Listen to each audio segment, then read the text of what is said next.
گەورەترین کۆڕەو لە ڕۆژئاوا ڕوو دەدات. حکوومەت و حیزبەکانی هەرێم بێدەنگن. چی چاوەڕێی ڕۆژئاوا دەکات؟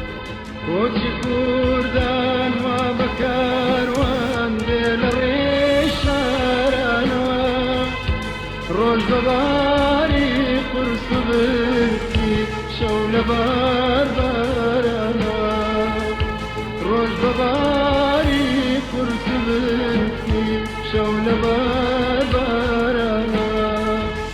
کورد و ئاوارەی دوانەیەکن کە هەرگیز لێکدا نابڕێن. جارێکی تر عەفرینیەکان دوای ئاوارەبوون ئاوارە دەبنەوە. دوای ئەوەی پێشتر لەلایەن سوپای تورکیا ئاوارە کران، ئێستا جارێکی تر بەهۆی هێرشی گروپەکان لە سنووری حەلەب ئاوارە دەبنەوە و ناچار کراون بەرەو ژێردەسەڵاتی خۆسەر بڕۆن. نزیکەی 300,000 کورد ماڵ و حاڵیان لە سنووری حەلەب لە 2 ڕۆژی ڕابردوو جێهێشتووە.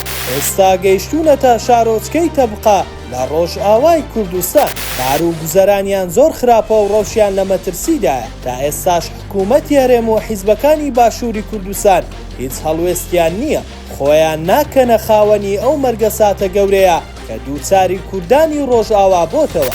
لە کاتێکدا کاتێک 2 پاسەوانی تورکیا ماوەیەک بەر لە ئێستا کوژران، بەیاننامەیان بڵاو کردەوە. تاکە لایەنێک هەڵوێستی نواندووە دەم پارتیە کە گەورەترین پارتی کوردستانی باکوورە و ڕۆژداری لە کۆمەڵکوژی دەدات. ئەوەی تا ئێستا بۆ کورد گرینگە هاوپەیمانی نێودەوڵەتی دژی داعشە کە بە سەرکردایەتی ئەمریکا بەڵێنی پشتیوانیان بۆ هەسەدا دووپات کردوتەوە. هەروەک چۆن پێشتر دەستگای ستاندەر پێشبینی کرد و داوەکە لە کۆتایی بە خزمەتی کورد تەواو دەبێت. لا نوێترین پەیامدا سەرۆکی ڕوانگەی سووری بۆ مافی مرۆڤ ڕایگەیاند ڕووداوەکانی ڕۆژانی داهاتوو لە قازانجی کورد دەبێت. هێزەکانی سووریای دیموکرات خۆیان بۆ هەموو ئەگەرێک ئامادە کردووە وادە خوێندرێتەوە هاوپەیمانانیش پشتیوانیەکانیان زیاتر بکەن بۆ ئەوەی هەسەدا ناوچەکانی لە هەڕەشەکان بپارێزێت. بە زۆرێک کورد لە کۆتاییدا بەسەر ئەو نەهامەتیەش زاڵ ببێت.